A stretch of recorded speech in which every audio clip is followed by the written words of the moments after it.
உயிரை காக்கும் மருத்துவத்தில் தரம் உண்டா? முதலமைச்சருக்கு முடியவில்லை என்றால் அப்போலோ, அமைச்சருக்கு முடியவில்லை என்றால் காவேரி, மற்றொரு அமைச்சருக்கு முடியவில்லை என்றால் எம்ஜி ராமச்சந்திரா மருத்துவமனைக்கு போவார்கள். அப்ப அரசு மருத்துவமனை ஏன் தரமில்லை? தரமில்லை. அப்ப தரமற்ற மருத்துவமனையை எதுக்காக நடத்துகிறார்கள்? அதற்கு எத்தனை ஆயிரம் கோடி நிதியை ஒதுக்குகிறீர்கள்? அப்ப அந்த நிதி எங்கே போகிறது? ஒரு தனியார் முதலாளி கொடுக்கிற மருத்துவ தரத்தை ஒரு அரசு, 8 கோடி மக்களால் நிறுவப்பட்ட அரசு கொடுக்க முடியவில்லை என்றால் அரசு தோற்று போகிறது. கையாளாத அரசு, தோல்வியுற்ற அரசு. அந்த அரசைத்தான் நீங்கள் தொடர்ச்சியாக தேர்ந்தெடுத்துக் கொண்டிருக்கிறீர்கள். என் உடன் பிறந்தவர்களே, எப்படிப்பட்ட கொடுமை பாருங்கள். இப்ப இவ்வளவு ஒவ்வொன்றையும் பாருங்க. எதையாவது ஒரு நலத்திட்டத்தை நிறைவேற்றி இருக்கிறதா? பிறகு எப்படி இந்த 10 லட்சம் கோடி கடன் வந்தது? இந்த 5000 ரூபாய் வங்கி கணக்கிலே போட்டதில் மட்டும் 6800 கோடி இழக்கிறார்கள். எப்படி இந்த 6800 கோடி எப்படி எடுப்பார்கள்? இந்த தேர்தல் வருது, கொடுத்து விட்டீர்கள். அடுத்த முறை அடுத்த தேர்தலுக்கு கொடுப்பீர்களா? அடுத்த முறை அடுத்த ஆண்டு கொடுப்பீர்களா? இந்த ஆண்டு கொடுக்கிறீர்களா? அடுத்த ஆண்டு வங்கியில் கணக்கு போடுவீர்கள் 5000 போடுவீர்களா? எப்படி போடுவீர்கள்? படிக்க போகிற கல்லூரிக்கு போகிற பெண்களுக்கு 1000 3 ஆண்டு கொடுப்பீர்கள். படித்து முடித்துவிட்ட 1000 யார் கொடுப்பா? அப்ப அந்த 1000 ரூபாய்க்கு என்ன கொடுக்கணும்? வேலை கொடுக்கணும். அதுக்கு திட்டம் இருக்கா? இல்லை. அப்ப எதை நோக்கி இந்த நாடை நகர்த்தி கொண்டு போகிறார்கள்? நாடங்களும் மது, சகிக்க முடியாத மது, திரவ போதை, திடப்போதை, கஞ்சா, அவின், கொக்கைன், இப்படி பல திடப்போதை, திரவ போதை, சாராயம், விஸ்கி, ரம்மு, பீர், பிராண்டி என்று போதை அரசு விற்கிறது. அரசு அங்கீகரித்து விற்கிறது. கஞ்சா, கொக்கைன் இதெல்லாம் விற்பது அரசுக்கு தெரியாதா? இவர்களால் தடுக்க முடியாதா? நாடெங்கிலும் கொலை, கொள்ளை, 6 வயது குழந்தையும் வன்புணர்வு செய்து கொல்லப்படுகிறாள். 60 வயசு அம்மாவும் வன்புணர்வு செய்து கொல்லப்படுகிறாள். 17 வயசு பிள்ளை, படிக்க போற பிள்ளையும் வன்புணர்வு செய்து கொல்லப்படுகிறாள். வீட்டை விட்டு ஒருவன் வெளியே வர முடியுமா என்ற பாதுகாப்பற்ற சூழல். நடுச்சாலையில் வச்சு வெட்டி எறிகிறான்.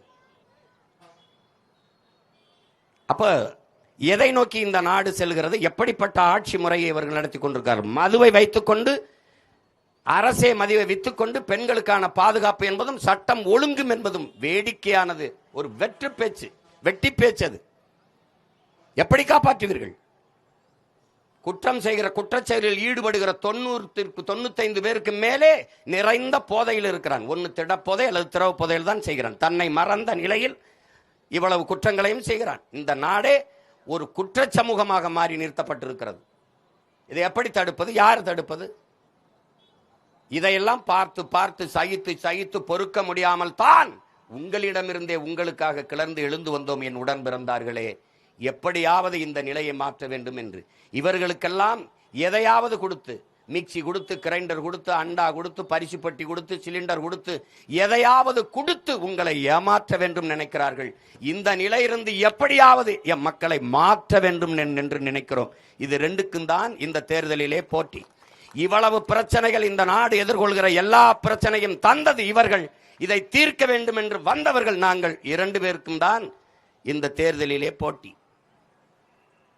அவர்கள் வாக்குக்கு காசு கொடுப்பார்கள். நாங்கள் பணத்துக்கு வாக்கு, நம் இனத்துக்கு தூக்கு என்ற கொள்கையை கொண்டவர்கள். காசை வாங்கி கொண்டு வாக்கு போடுவது என்பது அவமானகரமானது. மதிப்புமிக்க நம் உரிமையை சில ரொட்டி துண்டுகளுக்காக விற்பது என்பது உலகில் அவமானகரமானது என்கிறார் அண்ணல் அம்பேத்கர் அவர்கள். வாக்குக்கு காசு கொடுப்பவன் பாவி, அந்த காசை வாங்கி கொண்டு ஓட்டு போடுபவன் தேச துரோகி என்கிறார் நம்முடைய தெய்வ திருமகன் தாத்தா முத்துராமலிங்க தேவர் அவர்கள்.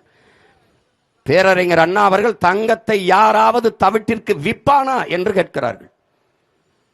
ஜனநாயகத்தில் மக்களாட்சியை ஏற்றுக்கொண்ட நாட்டிலே மதிப்புமிக்க உரிமை, மக்களிட்ட இருக்கிற வலிமையான கடைசி உரிமை வாக்குதான். அதை விற்பது என்பது எவ்வளவு பெரிய தன்மான இழப்பு, எவ்வளவு பெரிய உரிமை இழப்பு. அறிவார்ந்த தமிழ் சமூக மக்கள் சிந்திக்க வேணாமா? என் அன்பு சொந்தங்கள், ஒருவன் வாக்குக்கு காசு கொடுக்கிற இடத்தில் தான் ஊழல் லஞ்சத்திற்கான விதை ஊண்டப்படுகிறது என்பதை நீங்கள் புரிந்து கொள்ள வேண்டும். அந்த இடத்திலே ஒரு முதலீடு செய்கிறான், ஒருவன் முதலீடு செய்கிறான், 30 கோடி முதலீடு செய்கிறான்.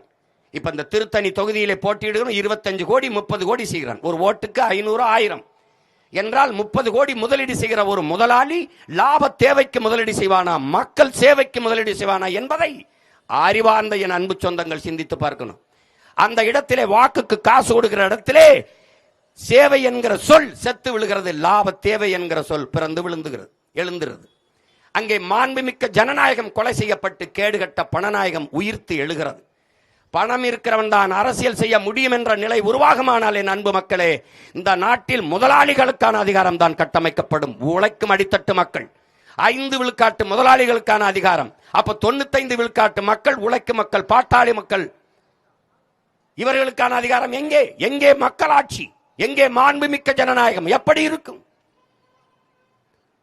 இந்த ஜனநாயகத்தை கட்டியமைக்கத்தான நமது பாட்டவர்கள் முன்னவர்கள் தூக்கிலை தொங்கினார்கள், செக்கிழுத்தார்கள், சிறைப்பட்டார்கள், மிதிப்பட்டார்கள், வதைப்பட்டார்கள். இதுக்காக போராடி சுதந்திரம் பெற்றோம். இதற்காகவா? தண்ணீர் விட்டா வளர்த்தோம் சர்வேசா, கண்ணீரால் காத்தோம் இப்பயிரை கருக திருவிழமோ என்கிறார் நமது பாட்டன் பாரதி. இந்த சுதந்திர பயிரை கண்ணீரால் காத்தோம் என்கிறார். இதற்காகவா? இது அறிவு சமூகம் சிந்திக்க வேண்டாமா? சாதி சொல்லி, மதம் சொல்லி, பணம் கொடுத்து, சாதி அரசியலானால் எங்கே இருக்கும் சகோதரத்துவம், சமத்துவம்? மதம் அரசியலானால் எங்கே இருக்கும் மானித நேயம், மானுட பற்று? எங்கே இருக்கும்? பணம் அரசியலானால் ஒழுக்கம், பண்பாடு எங்கே இருக்கும்? என் உடன் பிறந்தார்களே, எங்கே இருக்கும்? பணம் இருப்பவன் தான் அரசியல் செய்ய முடியும் என்கிற நிலையை மாற்றி மக்களுக்கு தன்னலமற்று உண்மையும் நேர்மையாக சேவை செய்ய வேண்டும் என்கிற மனம் இருப்பவனும் அரசியல் செய்ய முடியும் என்கிற நிலையை உருவாக்குவதுதான் இங்கே மாறுதல். இங்கே மாறுதல். அதை நோக்கித்தான் உங்கள் பிள்ளைகள் தொடர்ந்து தொடர்ந்து தொடர்ந்து இந்த தேர்தல் களத்திலே ஒரு தேர்தலை கூட புறக்கணிக்காமல் களத்திலே தொடர்ந்து நிற்பதற்கு காரணம் இதுதான். காரணம் இதுதான். அங்குலம் அங்குலமாக வளர்ந்து வளர்ந்து வலிமையை பெற்று 3வது பெரிய அரசியல் கட்சியாக இந்த நிலத்திலே ₹1 வாக்குக்கு கொடுக்காமல் வளர்ந்து வந்திருக்கிறோம் என்றால், என்னை பெற்ற என் பெற்றோர்கள், என் உடன் பிறந்தார்களை நம்பி மாண்புமிக்க மக்கள், என் மக்கள் இன்னும் ஒரு நல்லாட்சி வர வேண்டும், நல்ல அரசியல் உருவாக வேண்டும் என்று இந்த நாட்டிலே ஏக்கம் கொண்ட, எண்ணம் கொண்ட மக்கள் நிறைந்திருக்கிறார்கள் என்ற எண்ணத்தில் தான் தொடர்ச்சியாக இந்திய நாட்டை யார் ஆள்வதிலே உங்கள் மகன் பிரதம வேட்பாளர் இல்லை. இந்திய நாடாளுமன்ற தேர்தலில் நாங்கள் போட்டியாளர்களும் இல்லை. ஆனாலும் புதிய சின்னம், ஒரு வாரத்திற்கு முன்பு கொடுத்த இந்த ஒளிவாங்கி சின்னம், மைக்கு சின்னத்தை 3வது 4வது பெட்டியில் இந்த சின்னத்தை தேடி 36 லட்சம் மக்கள் வாக்கு செலுத்தி எங்களை அங்கீகரிக்கப்பட்ட ஒரு கட்சியாக உயர்த்தியிருக்கிறார்கள் என்றால், என் மக்கள் போற்றத்தக்கவர்கள், மாண்பு மிக்கவர்கள், இன்னும் தன்மானமும் இனமானமும் கொண்ட மானத்தமிழ் மக்கள் நிறைந்து வாழ்கிறார்கள் என்பதை காட்டுவதற்கான வாய்ப்பாக அமைந்தது. அதே நம்பிக்கையில்தான் இந்திய நாட்டை யார் ஆள்வதெனிலே எங்களை தேடிய என் மக்கள் தமிழ்நாட்டை யார் ஆள்வதில் தன் சொந்த பிள்ளைகளை நிராகரிக்க மாட்டார்கள், கைவிட மாட்டார்கள் என்ற அசைக்க முடியாத நம்பிக்கையில் தான் இந்த களத்திலே நாங்கள் தேர்தலிலே போட்டியிடுகிறோம். இங்கே உங்கள் பிள்ளைகள் நாங்கள் வந்தது என் மக்களை வைத்து பிழைக்க அல்ல, என் மக்களுக்காக உழைக்க. நாங்கள் வந்தது வெறும் பதவிக்காக அல்ல, என் மக்களின் உதவிக்காக, பணத்திற்காக அல்ல, நாங்கள் பிறந்த பெருமை மிக்க தமிழர் என்கிற இனத்திற்காக. பார்க்கிறீர்களே, சீட்டு பேரமும் நோட்டு பேரமும் எப்படி நடக்கிறது என்று. 1/4 விழுக்காடு, 1/2 விழுக்காடு, 1 விழுக்காடு இருக்கிற கட்சிகளுக்கெல்லாம் எவ்வளவு சீட்டும் நோட்டும் பேரம் பேசப்படுகிறது. அப்ப 8.5 விழுக்காடு 36 லட்சம் வாக்கு வைத்திருக்கிற எங்களுக்கு எவ்வளவு பேரம் பேசப்பட்டிருக்கும்? ஏன்? பணமா இனமா என்றால், எனக்கு பணத்தை விட நான் பிறந்த இனம்தான் முதன்மையானது என்பதால் தான் இந்த பதவி என் மக்களுக்கான உதவிக்கு பயன்படாது என்றால் அந்த பதவி எதற்காக என்ற கேள்வி எழுவதுதான். தனித்து தனித்து தனித்து நிற்கிறோம், தனித்துவத்தோடு நிற்கிறோம், உயர்ந்த தத்துவத்தோடு நிற்கிறோம்.